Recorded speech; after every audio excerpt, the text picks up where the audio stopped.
Don't over entrepreneur this process. Don't try to reinvent the wheel. There are only so many ways to do real estate. And yes, you're going to do it the best. Yes, you're going to be amazing. And you're going to do it like no one else has ever done it before. But before you do that, do it like someone else has done it before.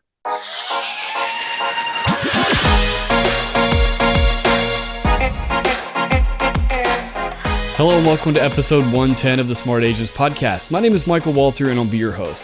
In today's episode, we are joined by Denver-based Rick Janson. Over his more than 20-year career, Rick has learned to seek out what is working for fellow agents and implement those strategies into his own. Now in the top 1% influencers group with eXp, and having been featured on things such as the cover of the top 100 in real estate, HGTV and Forbes, Rick is giving back to the real estate community by sharing all the knowledge he has gained. Throughout our conversation, we touch on a wide range of topics, including how Rick pinpoints exactly what his buyer clients are looking for in their next home, why he treats every listing as if it were a $10 million luxury property, and the importance of sharing ideas in the real estate industry. Now, before we get on to the day's featured interview, make sure to subscribe to the Smart Agents Podcast. You can find the show on all major podcasting platforms such as Apple Podcasts, Google Podcasts, Spotify, and now Amazon Music. Also, if you or someone else on your team has an awesome story or real estate tips to share with our community, send us a message at feedback@smartagents.com. We're always on the lookout for new stories to share. All right, let's get on to the day's featured interview with Rick Janson. If you're interested in hearing more from Rick, check out his YouTube channel, Top Cloud Agents. I've added a link in the episode description. Well, really the way I like to start everything out is if you could just introduce yourself to us a little bit, where you're at in the country, and really how long you've been in real estate. Hi, my name is Rick Janson. Rick Janson Luxury Properties, brokered by eXp Realty. I am in the Denver area, serving the 7 counties around Denver. I also serve Summit County and Grand County up in the mountains, because a lot of my friends like to ski, and so we can just go up there and buy ski condos. And I've been a real estate agent in the Denver area since 2002. I moved to Denver in 1999 as an attorney with an MBA in marketing from the University of Illinois, and transferred into real estate about 20 years ago. What was it that made you want to jump into real estate? I've just always had a passion for real estate. I can see spot up and coming neighborhoods. I can walk into a home and see the vision of what it can be. That's kind of one of my giftings, is seeing the potential on a property. And then also being able to kind of estimate the costs on the fly and walk someone through that. You know, when a buyer walks in, they get that glint in their eye that this is the one. There still might be something holding them back. And being able to connect them with the resources and the contractors to make that dream that they have a reality is a lot of fun for me. Also, just being an attorney, I was billing every 6 minutes of my day, and it kind of sucked the fun out of life. Right. No kidding. And, Denver is such a amazing market that there's so much diversity in the, in the properties and in the landscape. It's got to be, a great place to call home. Absolutely. I mean, we have everything from little single family residences of about 600 to 800 square feet, duplexes, all the way up to 14,000 square foot homes in Greenwood Village. So we have quite the range. I'd say the bread and butter, or the sweet spot of doing real estate in Denver is kind of working in the central core, working in sort of the Wash Park, Cherry Creek area, where your price points will be 1.5 to 2.5, sometimes 3.5 million. But our average price point, our median price point right now is around 600,000. Right. So what was it when, you started in, I guess 20 years ago? What was it that really kind of got you, made a name for yourself, and really kind of how you started building your business? I screwed up. I screwed up a lot. I got to tell you, I came into, if I could take back the first 10 years of my career, I wish I could. I was in my 30s. I thought I knew everything, and I didn't need to be, aligned with anybody or learn from anybody. I was going to reinvent the wheel myself. So I spent, a long time learning to code in all sorts of different internet languages like Drupal and all this other stuff. I went down so many black holes and rabbit holes, rather than just doing proven things that work, right? Yeah. And if I had just done proven things that work, like work my referrals, build a sphere, get consistent post-client or post-closing contacts with my people, consistently farm a neighborhood. If I'd done anything smart, I would have been retired by now. Yeah, it is. It takes a while to understand that, if it's working for somebody else, it'll probably work for me too. Absolutely, absolutely. And so my only advice to like newer agents is just humble yourself. Don't over entrepreneur this process. Don't try to reinvent the wheel. There are only so many ways to do real estate. And yes, you're going to do it the best. Yes, you're going to be amazing. And you're going to do it like no one else has ever done it before. But before you do that, do it like someone else has done it before. Right. Yeah. No, no, no, absolutely. Uh, you know, I'm really interested in just kind of how you have taken, you said you had an MBA in marketing, is correct? Yep. Yes. And how you've translated that into the real estate world, because those skills are, immensely useful.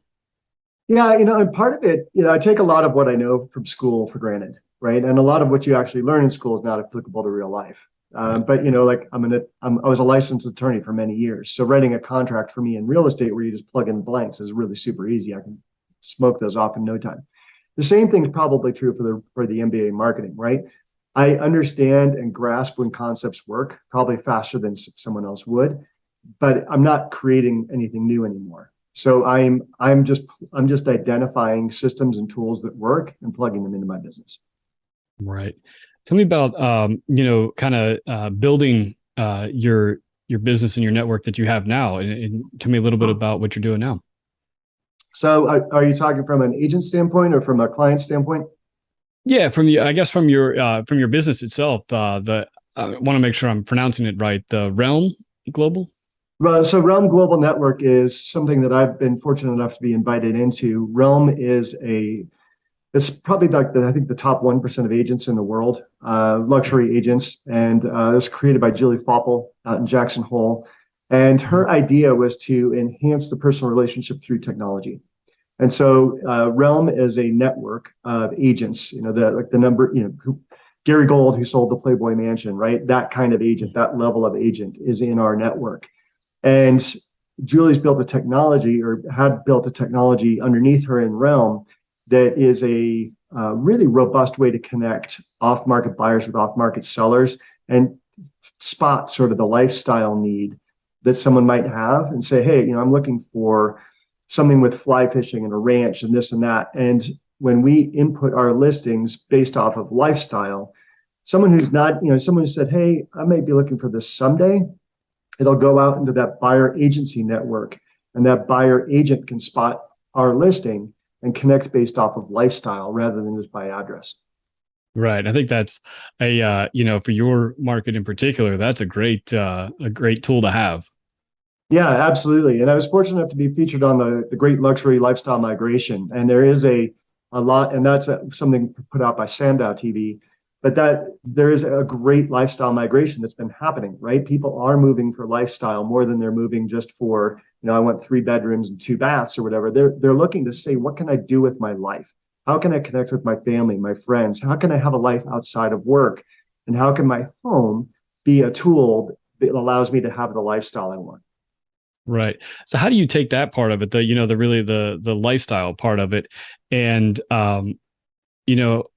tailor your search for homeowners, or even on the flip side for the listings, to really kind of project those those lifestyle aspects to the property?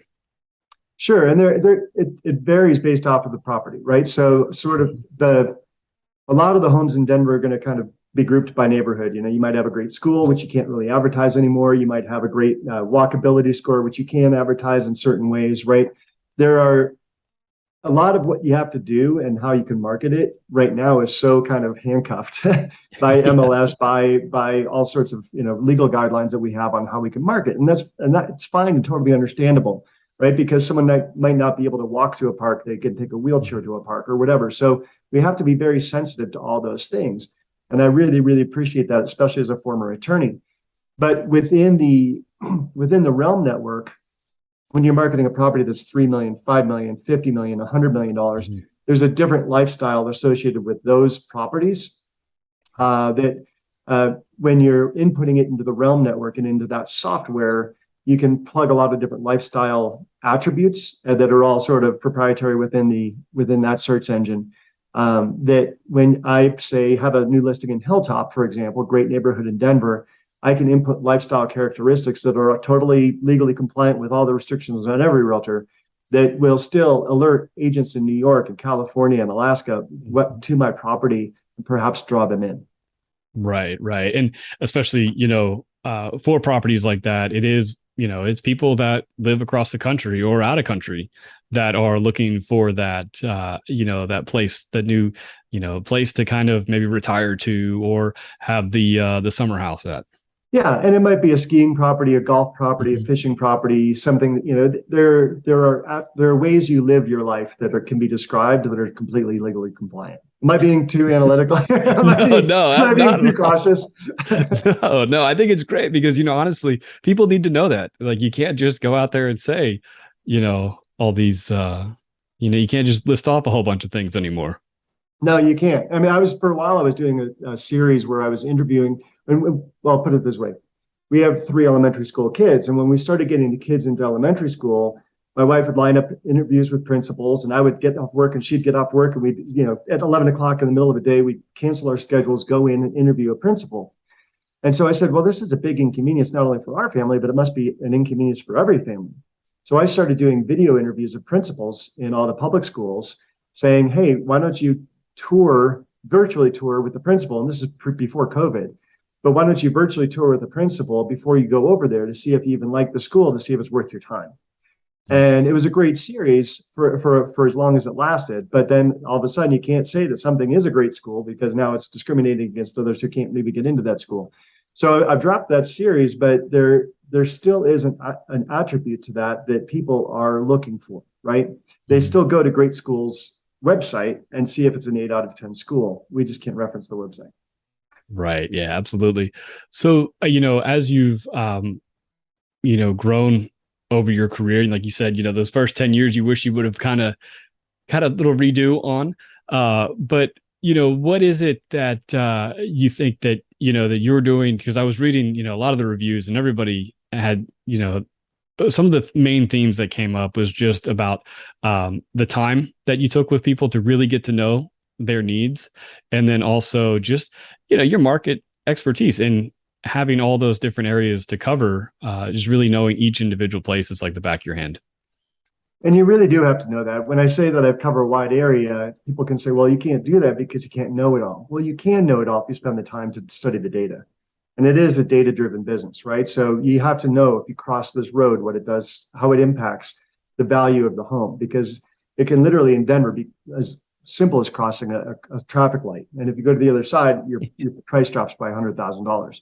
So you have to know those things, right? You have to know what school you're going into. You have to know where people are going to be going to enjoy their lifestyle from that home, no matter where you service. But what was the question? Yeah, just, kind of like just, really being that expert that where when somebody does have a question for you, that you have an answer. That it's not I got to get back to you type thing. Right. And sometimes I'll admit, sometimes I do have to get back to them. But part of it comes from just being entrenched here for over 20 years, right? And just putting the boots on the ground and putting in the legwork and having driven enough neighborhoods. When I take a buyer out on a tour, the first thing we do is help them narrow down neighborhoods, but I let them narrow down the neighborhood, right? So we'll go to 5 different neighborhoods, apples to apples, same price point in 5 different neighborhoods. But as we're driving home to home, in that concierge service, I'm also driving them through. Here's where you're going to be shopping. Here's where you're going to be going to school. Here's where you're going to be doing this and that. And so here's $500,000 in this neighborhood, $500,000 in that neighborhood, you go through 5 neighborhoods and you say, okay, let's play a little game of keep one on top, because you're going to forget everything else that you've seen today. So let's always just keep one on top. And did B beat A? If not, remember A. Did C beat A? If yes, remember C. And then we say, okay, now that we're in this neighborhood, or maybe we've got 2, now we're going to start doing a deeper dive into those neighborhoods. And as far as spending time with people, it's, you can't really use the analogy peeling back the onion too much, because when someone says like, hey, this is what I want, you say, well, why do you want that? Because of this. Well, why do you want that? Because of this. And you go about 7 layers deep on someone's needs, and you finally start unpacking what it is. It's not the square footage. It's not the yard size. It's what the yard size and the square footage allow them to do. And it's funny, one of the very simple things I learned from a coach early on when I actually started coaching. But he said, never assume how someone's going to use space. Like when you walk into a kitchen, say, how do you imagine using this space? Now, for you or me, might think, what a stupid question, right? Like it's a kitchen. Right. I'm gonna cook. But you'd be surprised. Some people are gonna be like, wow, this is where I'm gonna lay out my, I do a cheese board every night, or I invite 5 friends over for dinner every Thursday, or I don't cook. Dude, this space Mhm. is a total waste of time. But you can't assume, even in a kitchen, something obvious, how someone's going to use that space. So let them give you a tour of their house. And I just Yeah. learned this weekend from a brilliant realtor up in New York. He said when he walks into a home, he starts at the best feature of the home and he tells the client, take me for a tour of your home. And the buyer walks him through and gives him the tour. So they're imagining themselves in that space, which is the same thing this other coach taught me, but to the next level, right? And so that constant learning, like just this past weekend, I learned something that just blew my mind. I'm like, okay, how can I implement that in my business now and take my business to the next level in terms of how can I provide better service to my clients? Right. Absolutely. And, on that kind of that same vein, I was talking to somebody a week ago, and I said one of the best things that they started doing was actually, uh, and if it's for a client that lives in your market and they're looking to move in market, but to go over to their current house and take a tour of their current house and say, what do you like about this house? And what if we could change a few things, what would keep you in this house? And then you can kind of Absolutely. really kind of start getting an idea of what to look for. Absolutely. And I virtually office, and people say, well, how do you do that? I need an office for my clients to come over to have meetings. I said, I've been in business 20 years. No one's ever asked to come to my office. 20 years. Right. And so they said, well, how do you do it then? I said, well, my clients view it as a really nice service that I provide that when I go pick up my buyers, right? And like you said, take a tour of their house. What do you like? What do you don't like? What could you change? What would, if, on a scale of 1 to 10, where does this house rate? Oh, it's a 7. What would take it to a 10? And then find those features in the next house.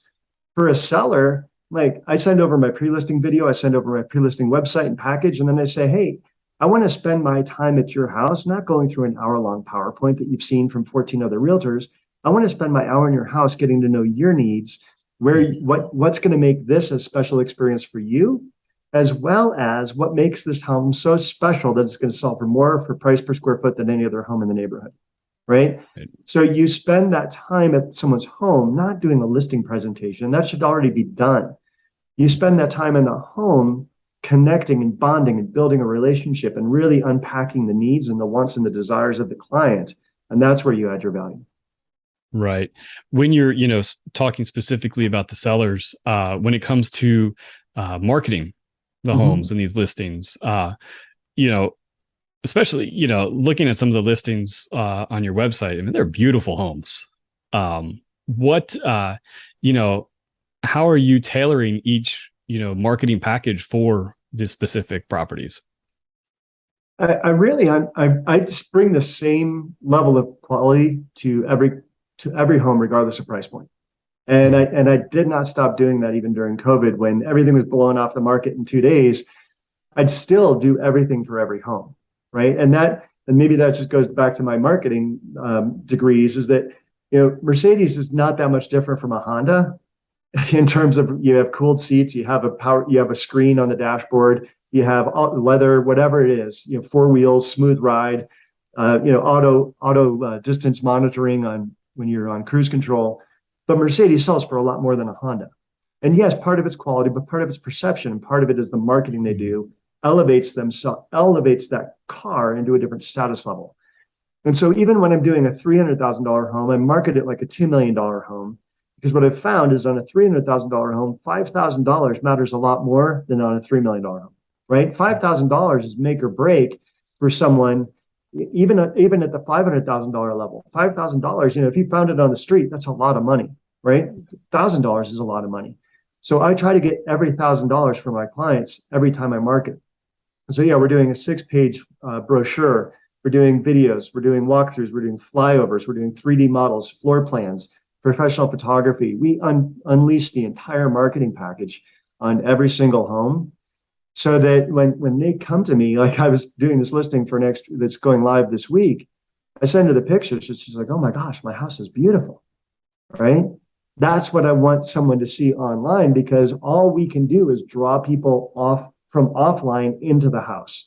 And if we create sufficient surge in demand in the house, then we can get a bidding war going, and then we can get the results we want for our client. Right. And really, I think there's a couple out of the Toronto area, kind of their big thing is video and like these crazy, like wild production videos, and it doesn't matter the price point. And, like what you're saying there, for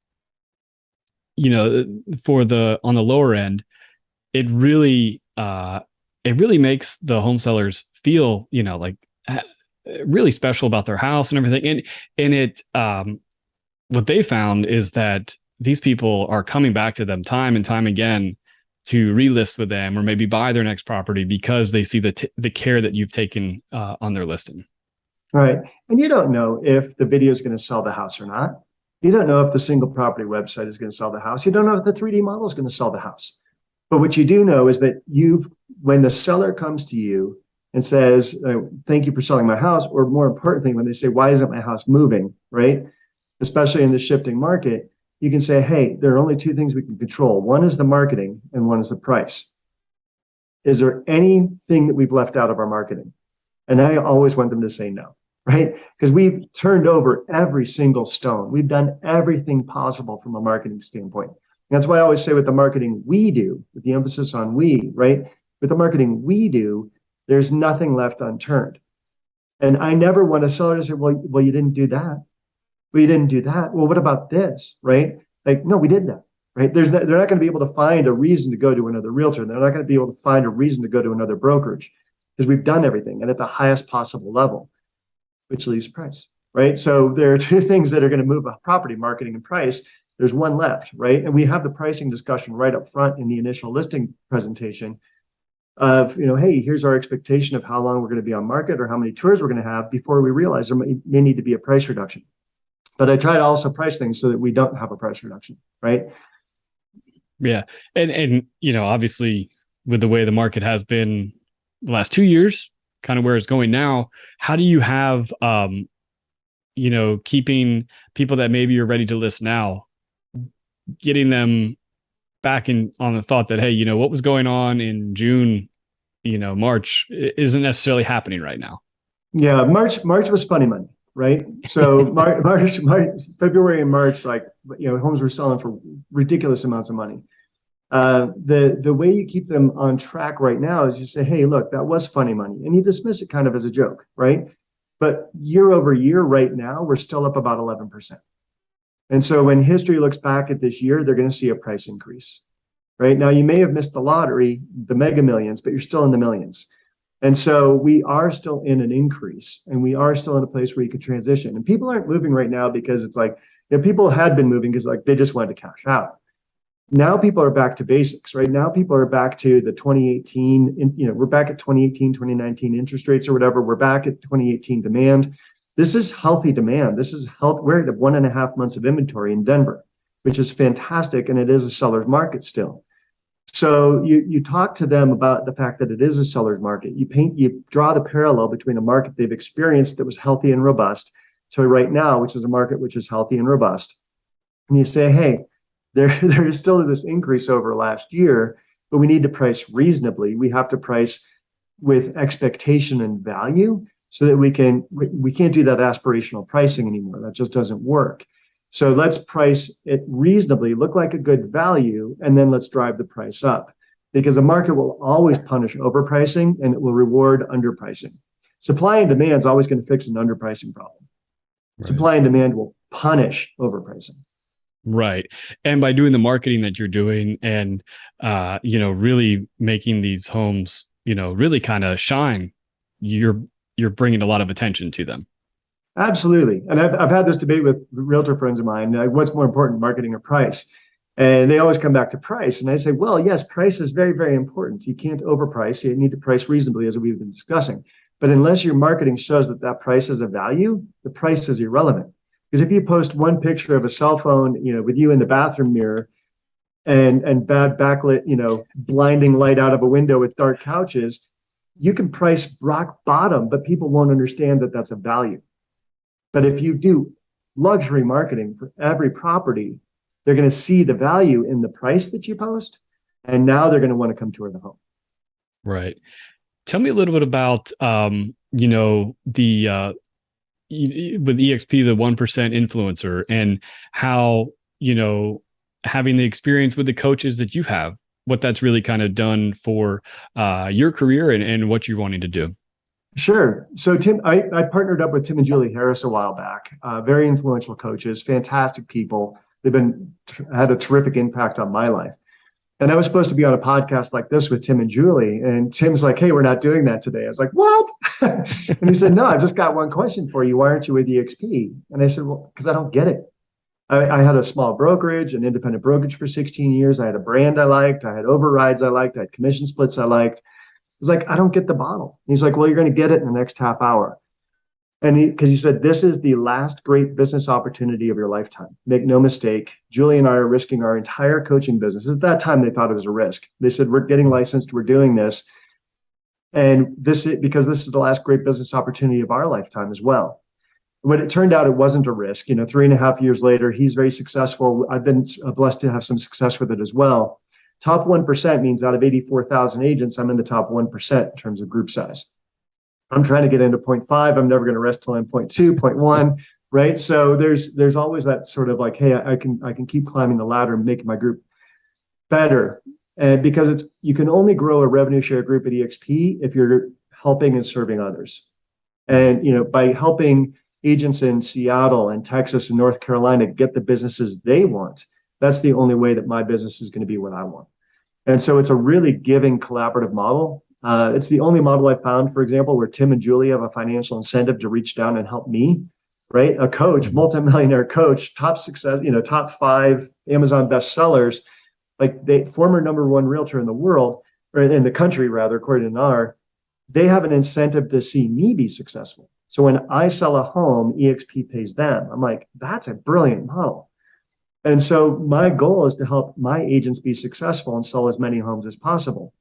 And we have right now, I think over 1,000 agents a week are joining EXP because they see it's just a better model than where they are.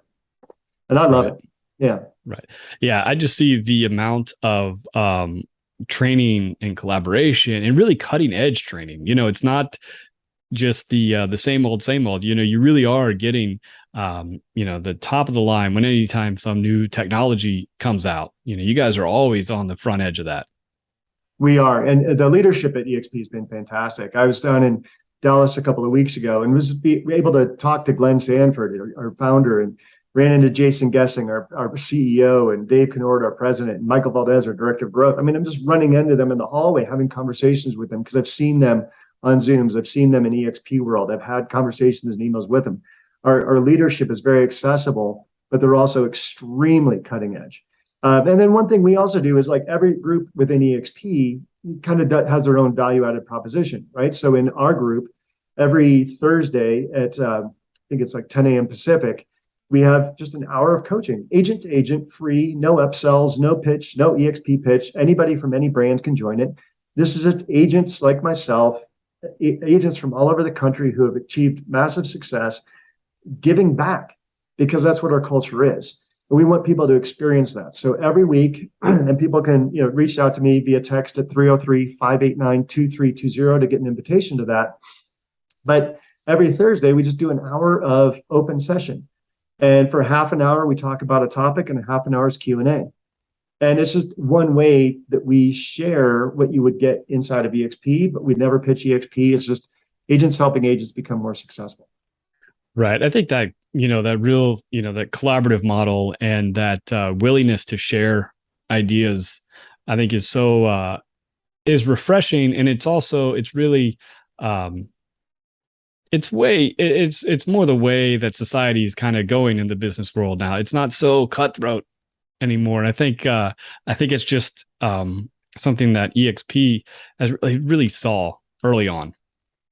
It is. And when I first joined EXP, I didn't believe it. So I started calling all these icon agents and doing interviews like this on my show, Top Cloud Agents. And I would do video interviews like this going, hey, Mike, what did you do to become so successful? And why did you transfer that business to EXP? And every one of them, first of all, told me everything they had done. And second of all, they said, Rick, to the one, they said, Rick, a month ago, before I joined EXP, I never would have shared this info with you. because at the cubicle next to me, in the office next to me, in the town next to me, you were my competition. But now I'm at a company that values collaboration, financially incentivizes it through stock and rev share and everything else. Like now I'm an open book. And it's so much more freeing. Like this weight comes off your shoulders. I'll tell anybody in Denver everything I do, and I'll give them my entire marketing plan, whether they're with me or not, whether they join me or not, because it's an abundance mindset, right? And it's what I've found is that it's really hard. And my wife taught me this. She said it's really hard to receive with clenched fists. As an independent broker, I used to have clenched fists. Nobody could get my stuff. It was my stuff. Because to build my independent brokerage, I had to be the best, and I had to keep all my trade secrets. Well, there are no secrets, people. It's all real estate. Like it's been done before. So when you go to the market with open hands, that information can flow freely back and forth. And it's you're giving, you're receiving. And what I found at EXP is I cannot give away as much information as I receive. I'm poured into so much, and I receive so much free coaching and training and collaboration and support. And just love and the ability to up my game. I receive so much of that I can't give it away fast enough. Awesome. Yeah, no, it's just speaking with you also, I think it's, and a lot of the folks that I've talked to that are with the XP, the same kind of mindset is that giving, that no matter how much I give, I will never reach what is given back to me. And I think it's really inspiring, to hear from all the folks that I've talked to with the XP. Well, thanks. Appreciate that. Glad to be one of them. Yeah, definitely. Well, you mentioned, a couple of the shows that you do. Do you have some that are, that are out that people can get more information from you and hear more about what you're doing? Well, thanks. Yeah, thanks for asking. On YouTube, Top Cloud Agents. If you put that into YouTube search engine, that's probably the fastest way to find me.